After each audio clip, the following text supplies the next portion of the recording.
Olá, sejam então bem-vindos a mais este ponto de referência. Hoje temos como convidado especial Dom Francisco Senra Coelho, arcebispo eleito de Évora. É com ele que vamos conversar nos próximos minutos. Antes, apenas saber que o nome completo é Francisco José Vilas Boas Senra Faria Coelho. Nasceu precisamente a 12 de março de 1961, em Maputo, Moçambique. Após frequentar o Colégio Dom Bosco, na então cidade de Lourenço Marques, concluiu também o 9º ano no Liceu Nacional de Barcelos. Depois passou pelo Liceu Sá de Miranda, em Braga, e também concluiu os estudos do agora secundário no Seminário Conciliar de Braga. Ingressou então no Seminário Maior de Évora, já em 1980, onde concluiu o seu curso superior de Teologia e foi também ordenado presbítero na Arquidiocese de Évora, ou seja, bom filho à casa torna, no dia 29 de junho de 1986, portanto, esteve esta semana de parabéns, na Igreja de Nossa Senhora Auxiliadora da mesma cidade. A ordenação episcopal para Bispo Auxiliar de Braga decorreu também na mesma data, 29 de junho de 2014, na Sé de Évora. Foi presidida pelo arcebispo Dom José Francisco Sanches Alves, teve como coordenantes os arcebispos Dom Jorge Ferreira de Costa Ortiga e também Dom Maurílio Jorge Quintal de Gouveia. Escolheu então como lema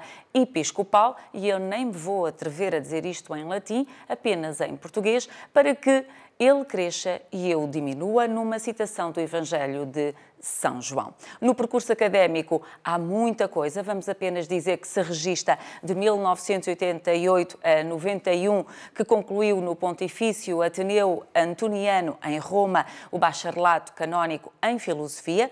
Depois, na Pontifícia Universidade Salesiana, Faculdade de Teologia, completou o seu bacharelato canónico também em Teologia. E na Pontifícia Universidade Gregoriana, Faculdade de História Eclesiástica, a licenciatura canónica em História Eclesiástica. Na mesma faculdade inscreveu-se já no ano de 90-91 no terceiro ciclo de doutoramento e fez o seu currículo ad laurem.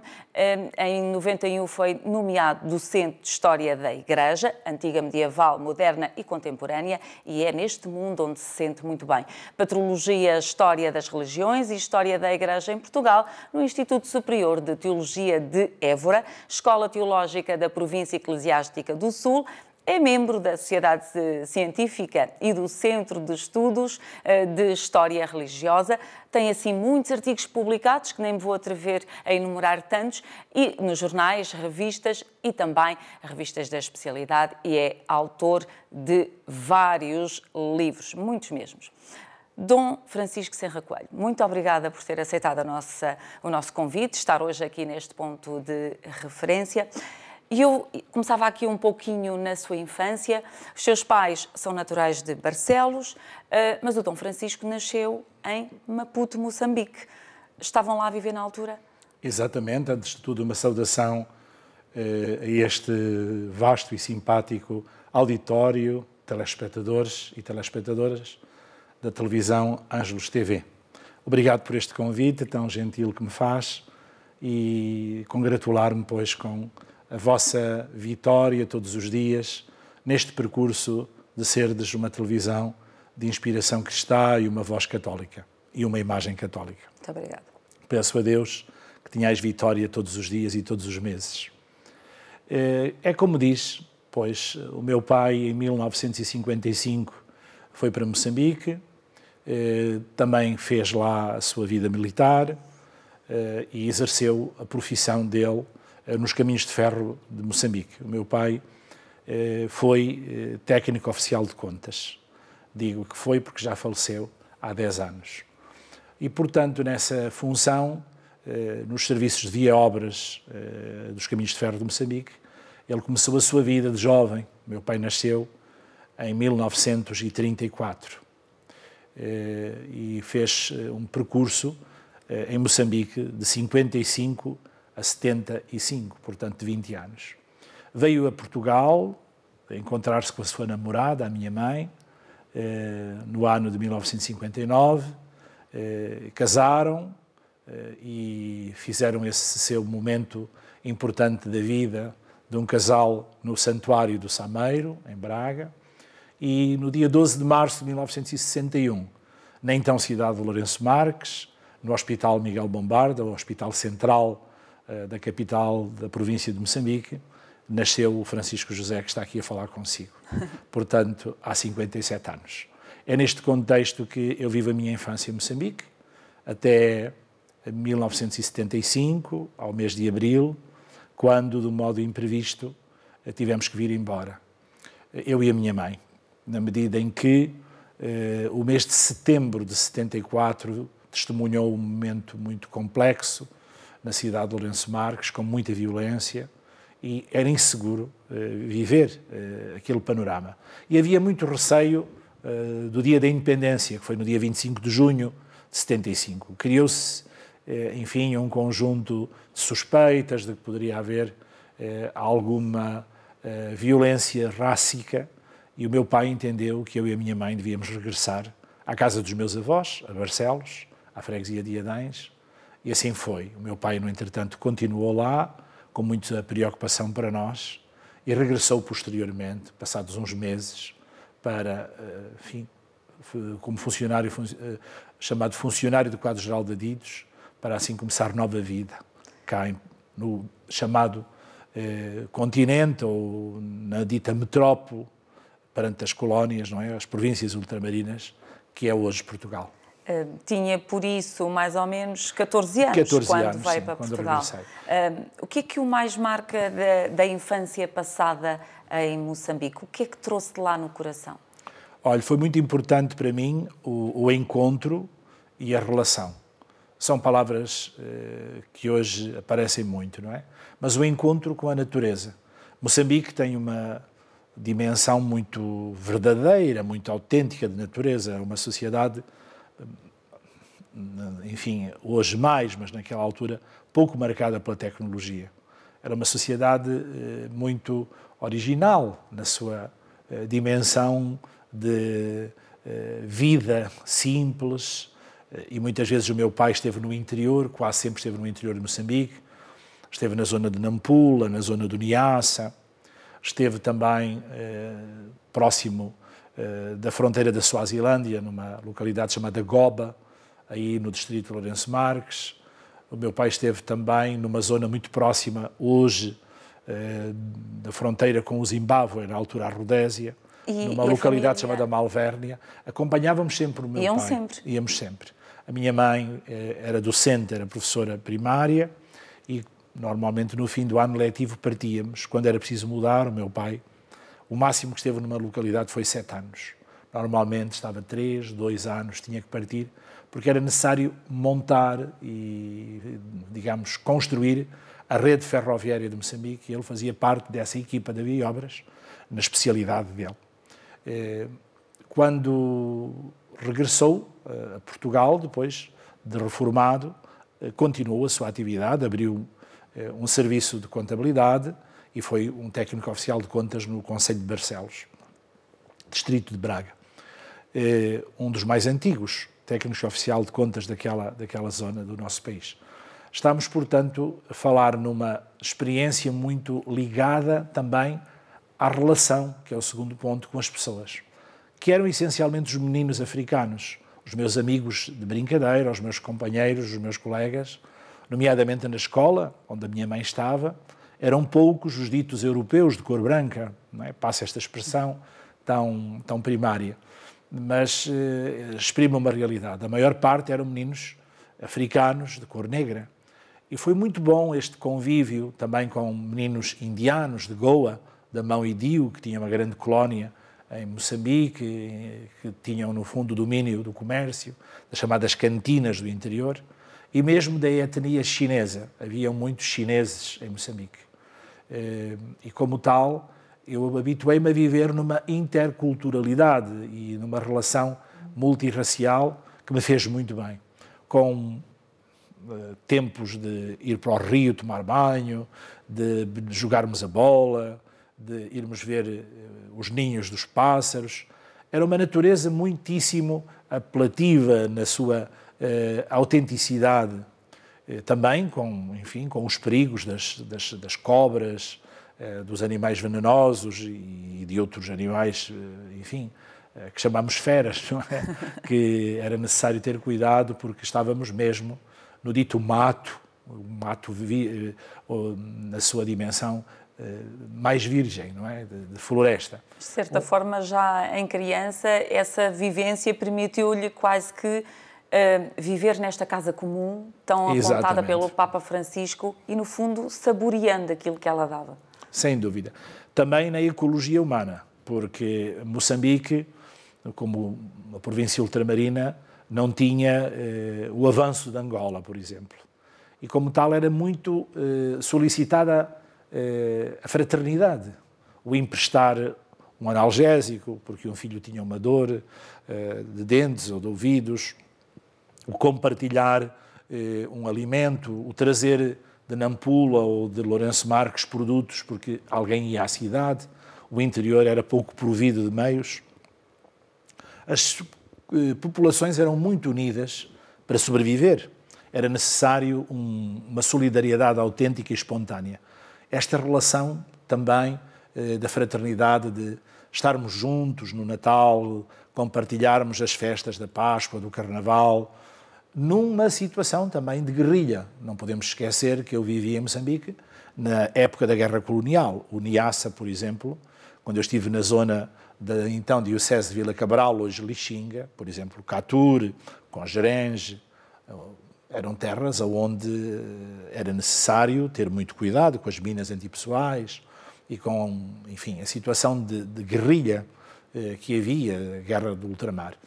Isso gerava que as populações, quer africanas de cor negra, quer as populações portuguesas de cor branca, tivessem uma unidade profunda no cuidado, porque quando havia um ataque, eram abatidas as pessoas pela morte de todas as raças e etnias, não é? Nós tínhamos que ser solidários também na defesa e no cuidado com a segurança.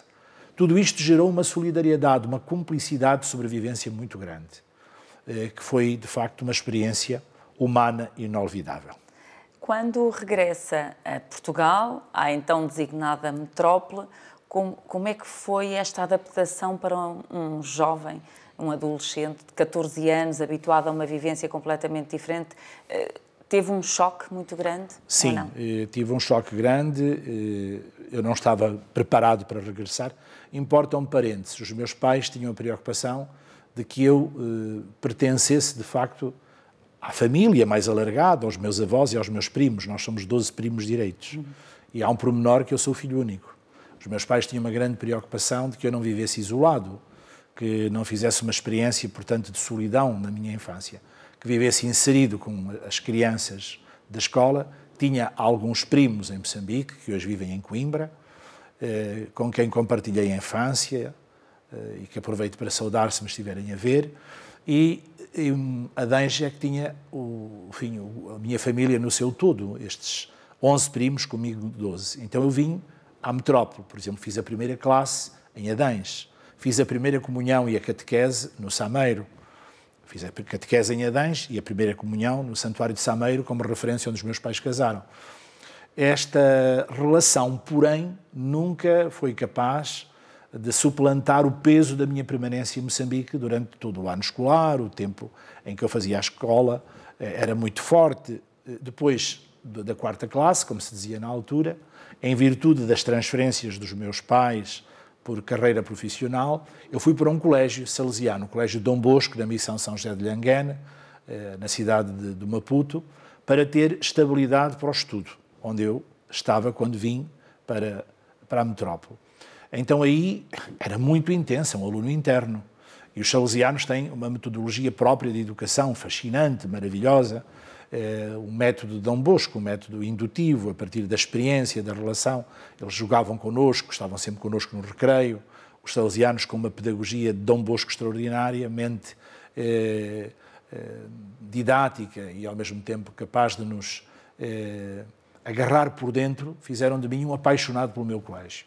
Havia equipa de hóquei em patins, que foi de bastante peso, a nível mesmo nacional. O Dom Bosco de Lourenço Marques. Iniciei-me no hóquei. Havia basquete, que também era muito bom para mim, porque era um miúdo alto na altura, para a minha idade. Eram os iniciados, não é? Nunca cheguei a ser júnior, mas era iniciado. Também havia vôlei e muito futebol. Estou a lembrar-me de um Padre Nuno, que ainda é vivo, que jogava a bola connosco com muito carinho, o recordo. Ora, quando eu recebi o telefonema, que dentro de dias tinha que vir embora, não foi uma coisa fácil. Fazer a minha mala e, com a ajuda dos padres salesianos, ir para o aeroporto, de Maputo, sozinho até à Beira, que era na altura o aeroporto internacional, que fazia praticamente de ponte com a metrópole, e encontrar-me aí com os meus pais. Estava a chegar, vindo do norte, o presidente Samora Machel. Ele fazia uma viagem dita do Rovuma ao Maputo, da fronteira do norte à fronteira do sul. 2 rios que marcam as fronteiras de Moçambique. E esta viagem era uma viagem crescente, e era uma viagem muito ruidosa, com também crescente preocupação na fragilidade da paz. E então a nossa preocupação era regressar antes da independência, com receio que alguma coisa não corresse tão bem. Estava a cidade a receber o presidente Samora Machel e eu e a minha mãe a partir para a metrópole. Claro que este chegar a Portugal foi um inesperado. Tive logo que entrar num colégio, em Barcelos, o Colégio do António Barroso, porque eu vinha como aluno do 3º ano. E é importante referir que a escola primária em Moçambique tinha mais um ano, eram 5 classes e não 4. Então, eu chego a Barcelos e, como vinha de um colégio privado salesiano católico, houve dificuldades do reconhecimento das minhas habilitações. Estávamos também no período revolucionário, do PREC, do Conselho da Revolução, e as coisas não eram assim todas tão fáceis, nomeadamente para os colégios da Igreja. Eu vou para um colégio privado do António Barroso, que me recebeu, e concluo aí o 3º ano. Fiz o 4º ano já no Liceu Nacional de Barcelos, aonde permaneci inscrito, e vou para o seminário, porque desde criança desejo ser sacerdote, desde que me conheço, desde que tenho consciência do meu nome, quero ser padre, era assim que eu dizia, e vou então com a autorização do meu pai e a ajuda do meu parco, que ainda é vivo, o Sr. Padre Agostinho Gomes Ribeiro, vou para o seminário de Braga, onde faço o 5º ano. Na altura havia o 5º ano de seminário e depois, quem quisesse, fazia as provas na escola pública. Eu fui fazer as provas e então fiz a aferição do 5º ano e passei. No entretanto, tive que fazer o 5º ano em 2 fases. Primeiro fiz a secção de Ciências e depois, no ano seguinte, fiz a secção de Letras. Porque em Moçambique eu tinha mais inglês do que francês, em virtude das fronteiras com a África do Sul, com a Rodésia, Suazilândia, Tanzânia, Malawi, Zâmbia. Nós tínhamos muito mais relação com a língua inglesa do que com a língua francesa. E em Portugal era o contrário, eram 5 anos de francês e 3 de inglês. Então eu tinha pouco francês e tive que fazer um estudo com a ajuda de um professor que fez o favor de me acompanhar, um sacerdote de Braga, o Sr. Padre António Lima, que me ajudou a preparar-me mais intensamente em francês, para depois, num 2º ano, eu fazer a secção de Letras. Havia, nessa altura, a secção de Ciências e de Letras no 5º ano. Depois fiz a opção pelas Letras, fiz o 6º e o 7º ano, novamente me sujeitei aos exames no Liceu Sá de Miranda. Fiz os exames internos do Seminário de Braga e o exame externo. Isto porque o meu pai me pedia insistentemente: se um dia descobrires que a tua vocação não é ser padre, é seres um cristão, que tu tenhas os teus estudos para poderes transitar para outro curso. E assim vivi este período, com as dificuldades próprias de quem vinha desta sociedade muito marcada por uma dimensão de fraternidade, de convívio, de compromisso e, ao mesmo tempo, de uma relação de muita liberdade na experiência com a natureza, com uma vida muito simples, uma vida rural, uma vida de campo. Eu chego a uma sociedade urbana, uma sociedade... Foi um choque. Sim, e foi de facto necessário fazer novos amigos, aprender a inserir-me numa nova dimensão cultural e tive algumas dificuldades. graças a Deus, compreenderam-me e ajudaram-me. Quando diz que desde pequeno que quis ser padre, não é? Deduzo que esta vivência em Moçambique de fraternidade, de proximidade, de comunhão, que é reafirmada enquanto está no Colégio dos Salesianos, se dúvidas houvessem, elas terminaram dentro do seu coração. É curioso que eu segredei a um sacerdote salesiano que queria ser padre, o padre Adolfo Vieira Duro. Foi a primeira pessoa a quem eu disse que queria ser padre. Um miúdo de 10, 11 anos, no meu primeiro ou segundo ano, não me lembro bem. Mas era um colégio aberto, com 280 ou 300 alunos, em que eu era o único que queria ser padre. Um queria ser capitão, outro piloto, outro jogador de futebol, aquelas coisas de miúdos, não é? E ele disse, guarda esse segredo para ti, porque se o Senhor quer que tu sejas padre, vai amadurecer em ti essa sementinha. No entretanto, era um sonho meu, no meu coração, que abri com os meus pais, e os meus pais disseram-me, um dia em Portugal há seminários e tu poderás, de facto, ir para o seminário. Eu não percebia bem o que isto queria dizer, pois também havia seminários em Moçambique, mas os meus pais foram sempre fazendo com que eu estivesse em família, no colégio, e que se verificasse se era, de facto, um sonho infantil ou se era uma semente mesmo vocacional. Quando eu, ao 5º ano, disse eu queria mesmo ir para o seminário, muito mais no ambiente do Minho, de uma grande religiosidade popular, de grandes festas cristãs, foi uma das coisas que me fascinou, muito positiva na minha paróquia. Então eles concordaram e eu fui para Braga. Quando, da vivência que teve cá com os seus avós, Dom Francisco de Serra Coelho, o que é que lhe ficou mais marcado? O meu avô era um homem muito ligado a Fátima. O meu avô foi uma das primeiras pessoas da minha terra que veio a Fátima. Não sei dizer o ano, mas nos primórdios de Fátima. O meu avô nasceu em 1906. E a imagem de Nossa Senhora de Fátima de Adães e a coroa dessa imagem tem a ver com o meu avô. O meu avô tinha o hábito de rezar o terço diariamente. E eu lembro-me de o ver a meditar os mistérios dolorosos e comover-se até às lágrimas pelo sofrimento do Senhor.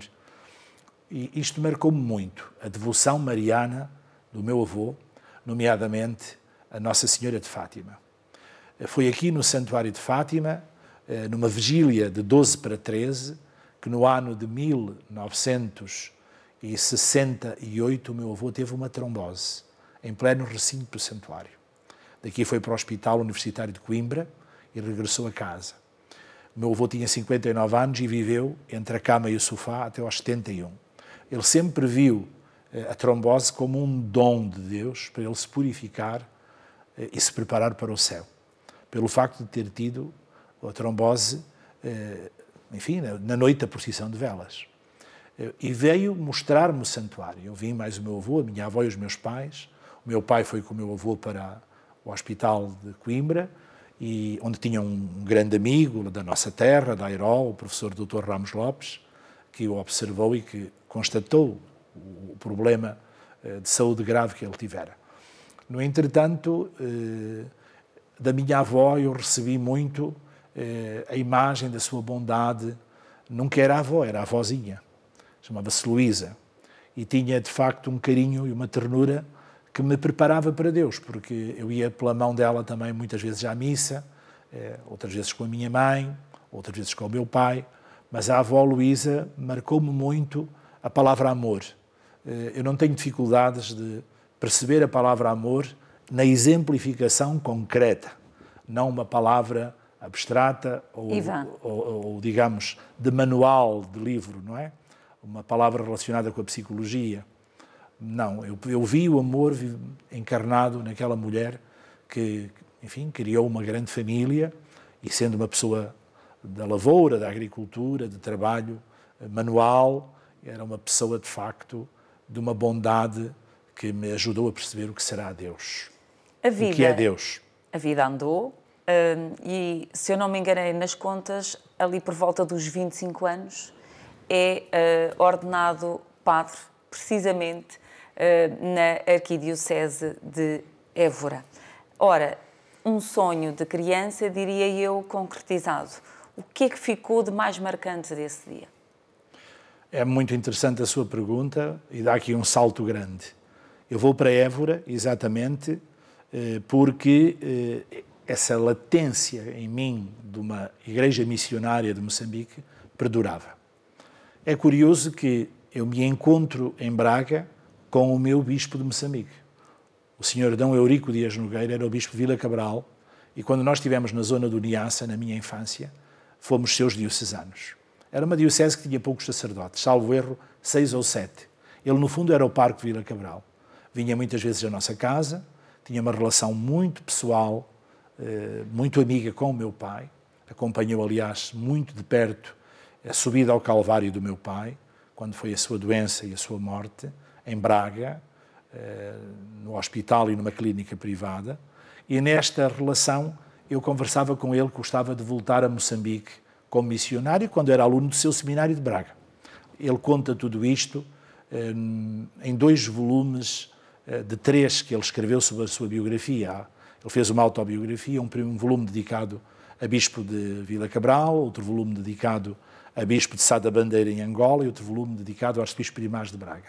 No primeiro volume de Moçambique e no terceiro volume de Braga, ele conta em Moçambique este encontro connosco, a nossa família, e em Braga o encontro comigo, depois no seminário e em Évora. Em Moçambique o encontro dele comigo foi à chegada mesmo ao Niassa. Na estação do Caminho de Ferro a recebê-lo estava o meu pai e a minha mãe com um bebé, um miúdo, pequenino, talvez de 2 anos, por aí.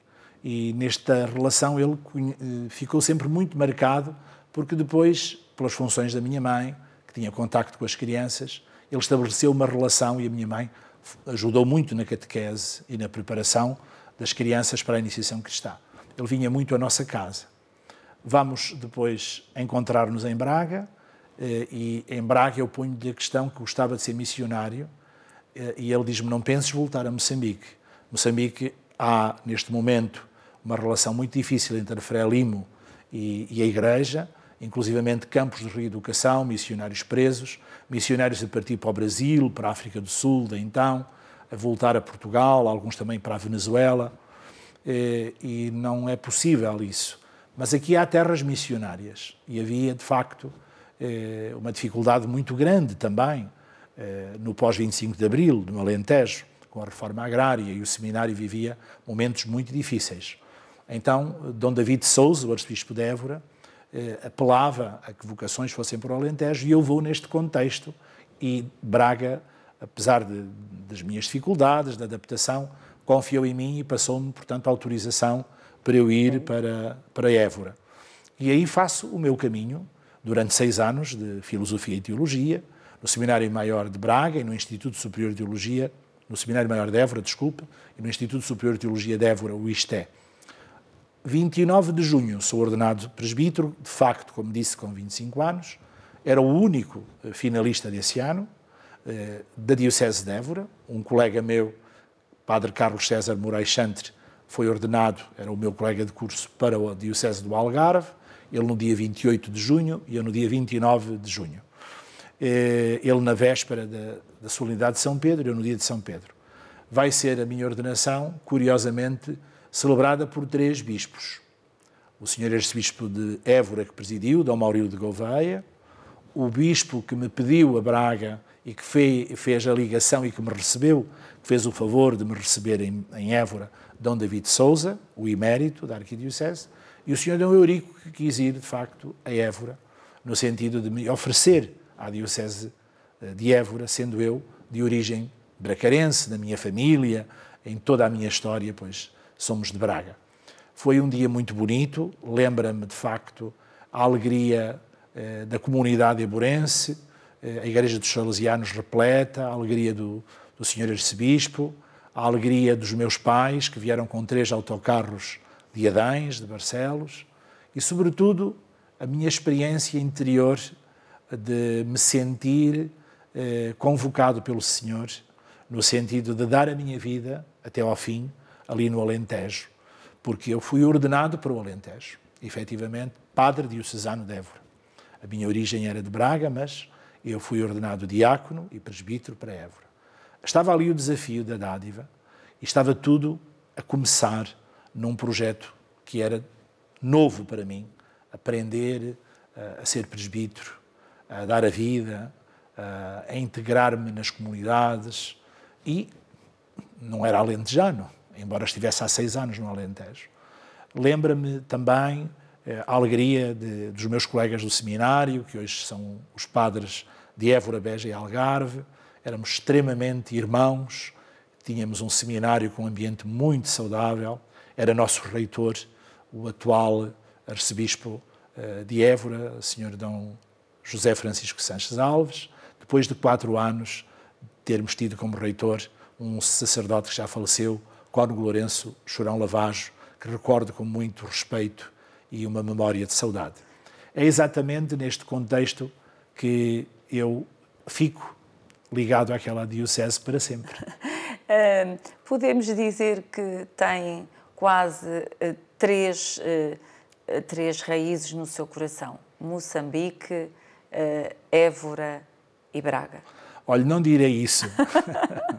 Não direi isso pelo seguinte, porque em Moçambique eu fui criado com pais minhotos.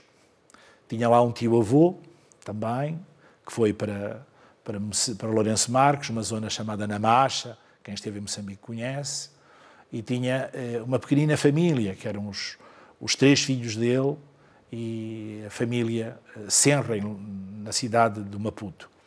Mas toda a respiração era minhota.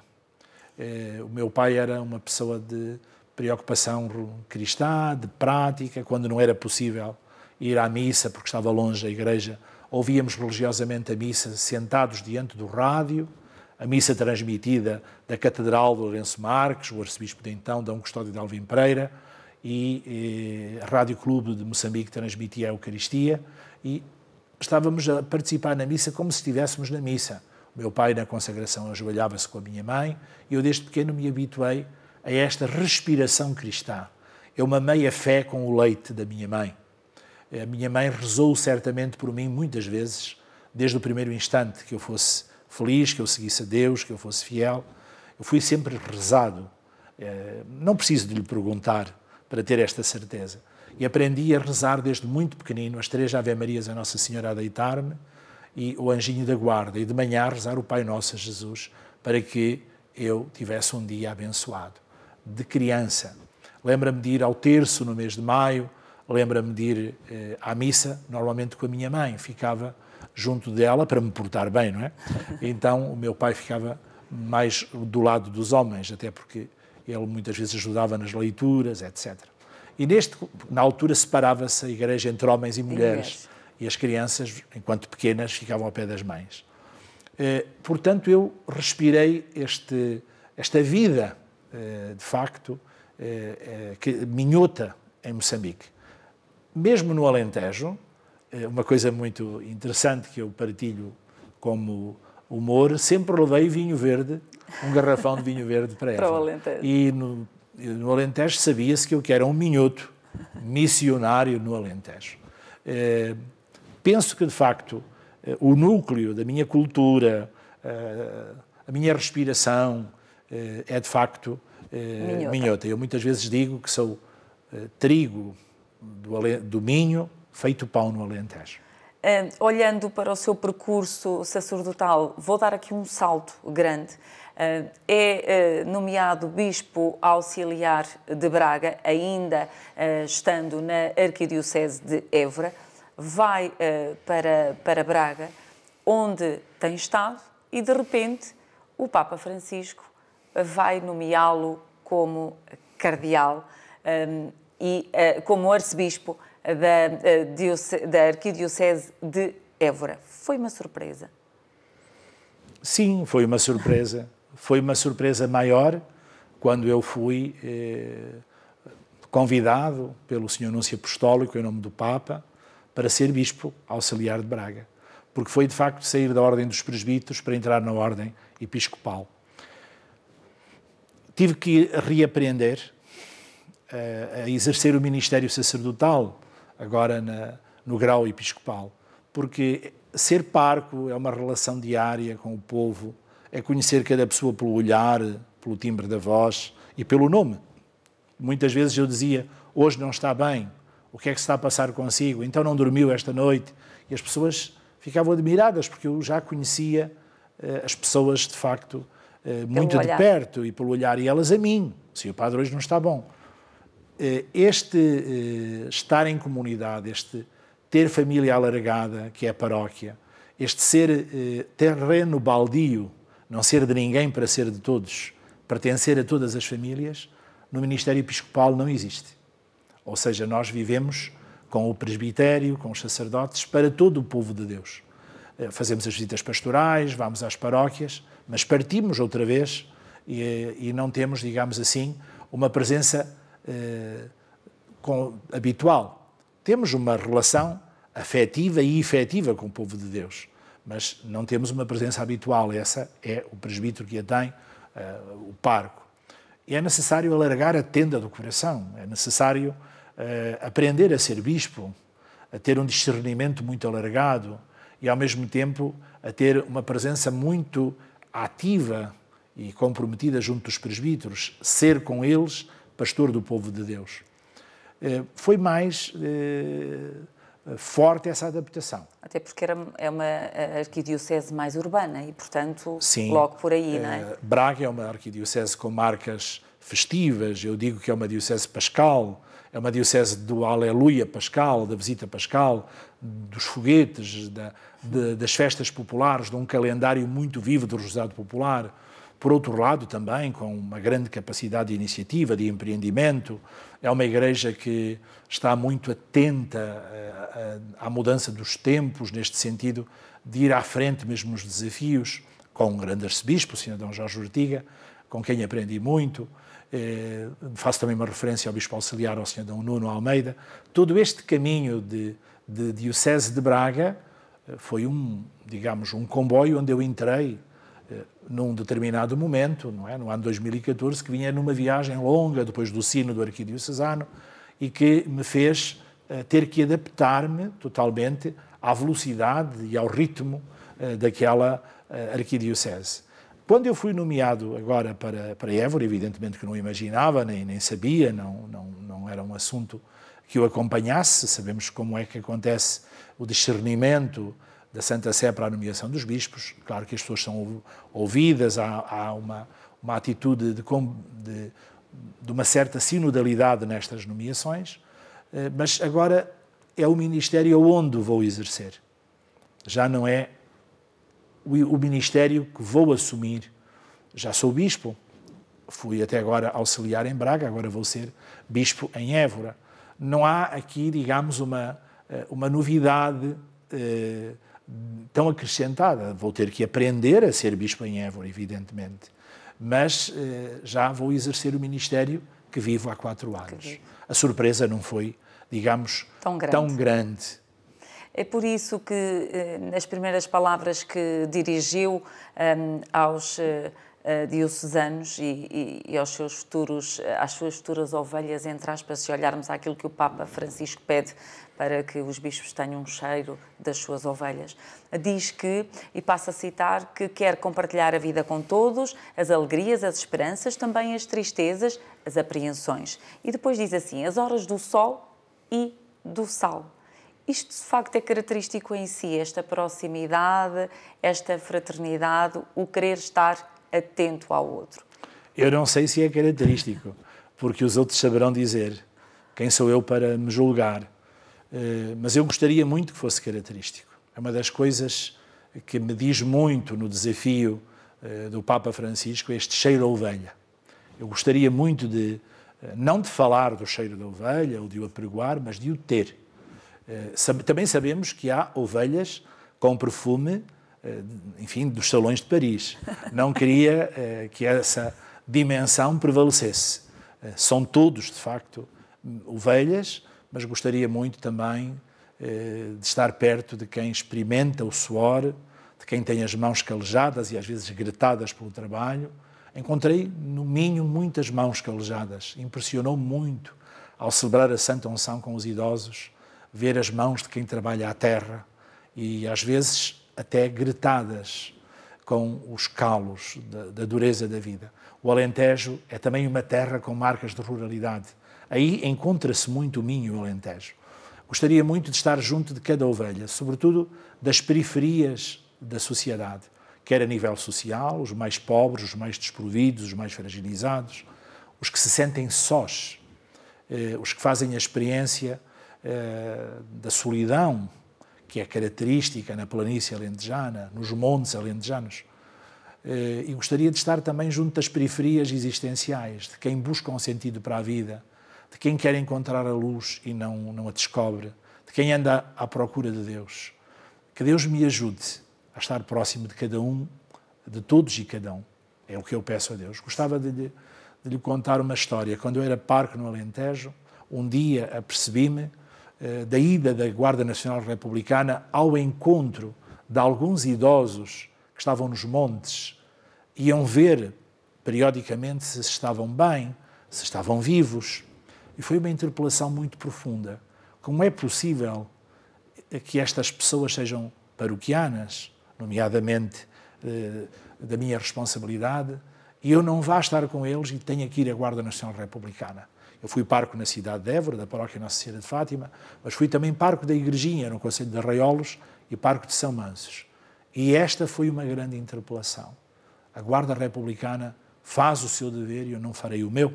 Comecei então a procurar os idosos dos montes e encontrei situações muito interpelantes. Com os vicentinos, com a pastoral sociocaritativa, começámos a ter em conta estas pessoas. Eu penso que é necessário uma igreja, mesmo em partida, nesta dimensão da solidariedade fraterna, a que eu chamo caridade operativa, caridade ativa, que se faz compromisso com as pessoas. Sinto este chamamento confirmado pela voz do sucessor de Pedro. Nesta nova missão, Dom Francisco, como é que sente o seu lema episcopal agora, que é que ele cresça e eu diminua? A sua pergunta dá-me a oportunidade de esclarecer ou de compartilhar que foi a frase que eu escolhi no meu diaconado, quando fui ordenado diácono, no ano de 1985, antes, portanto, presbiterado em 86. Fui ordenado na igreja de Santo André, em Estremoz, eu diácono e um colega meu presbítero, padre Carlos Fonte, que aproveito para saudar, que está em Vila, no Alentejo, como parco. Agora, não me recordo o nome da comunidade onde ele se encontra.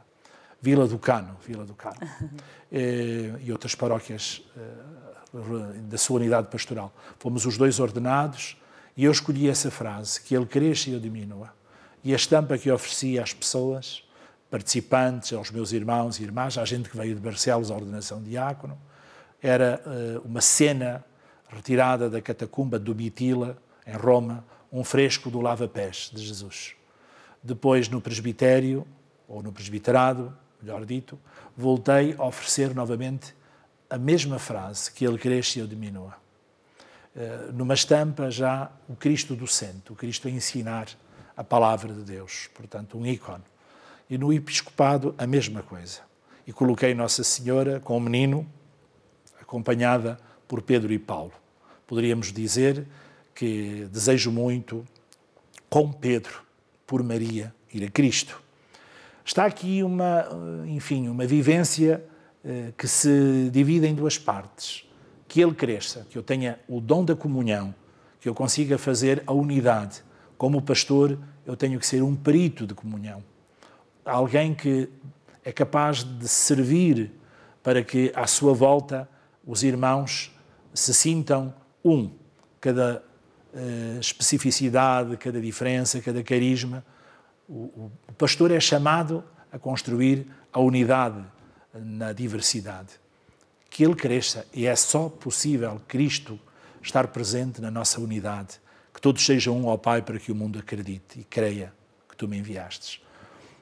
A palavra que eu diminua, quando estava no Alentejo, como parco, eram muito difíceis, às vezes, as circunstâncias da evangelização.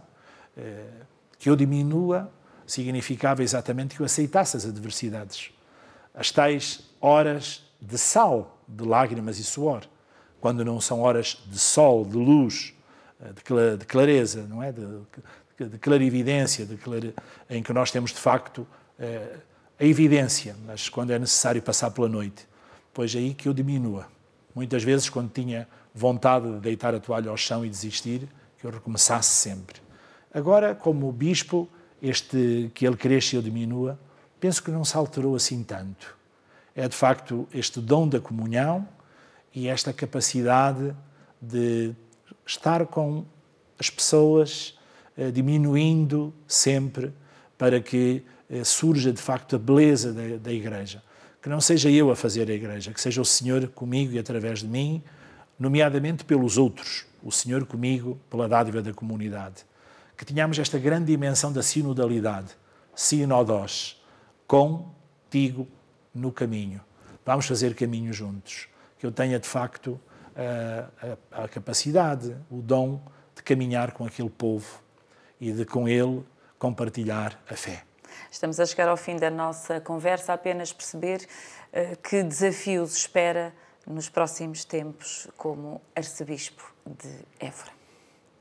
O maior desafio e o primeiro desafio é dar continuidade ao trabalho do presbitério de Évora, encontrar-me com cada um dos meus irmãos no sacerdócio ministerial, fazer o percurso que vem sendo conduzido com muita lucidez, generosidade e dedicação pelo Sr. Dom José Alves, compreender de facto o ritmo da Igreja depois de 4 anos de ausência, em que estive em Braga, e fazer, portanto, a descoberta dos apelos de Deus.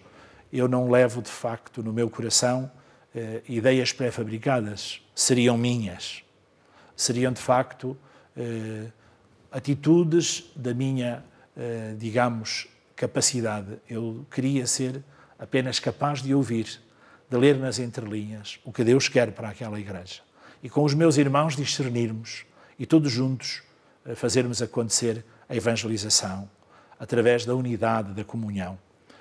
Penso que é muito importante, porém, continuarmos na pegada da Diocese de uma grande opção pela formação do laicado, fazermos uma grande opção também na linha da proximidade das populações, estar numa atitude de serviço, com uma grande sensibilidade para o acolhimento, para o acompanhamento, fazendo o discernimento vocacional para que cada cristão se sinta na sua própria comunidade chamado a compartilhar e a participar.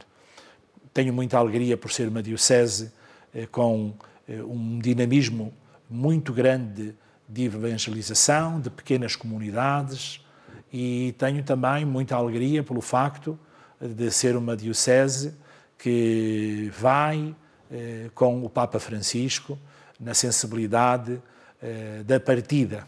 Sei que fizeram um discernimento, os sacerdotes, em Conselho Presbiteral, com o Sr. Arcebispo, para, no eco dos desafios do Papa Francisco, viver o próximo ano na dinâmica da missão, ano missionário. Será esse o tema pastoral da Arquidiocese. Fico muito contente por esta opção e por esta lucidez do presbitério évorense. Também a riqueza do diaconado, a riqueza do diaconado permanente, que é um contributo muito decisivo para a evangelização, para o exercício do ministério da Igreja naquele território, com aquela população. Dou graças ao Senhor pela pastoral familiar, pela pastoral juvenil, pela pastoral sociocaritativa. Vejo que é uma Igreja muito empenhada e peço ao Senhor para que me dê, de facto, o dom de merecer esta confiança. Dom Francisco Senra Coelho, muito obrigada por ter vindo a este ponto de referência, as maiores virtudes para a sua missão. Dom Francisco Senra Coelho, que vai receber o seu pálio no próximo dia 2 de setembro, a partir das 5 da tarde, numa cerimónia que terá lugar precisamente na Catedral de Évora. É o final para este ponto de referência.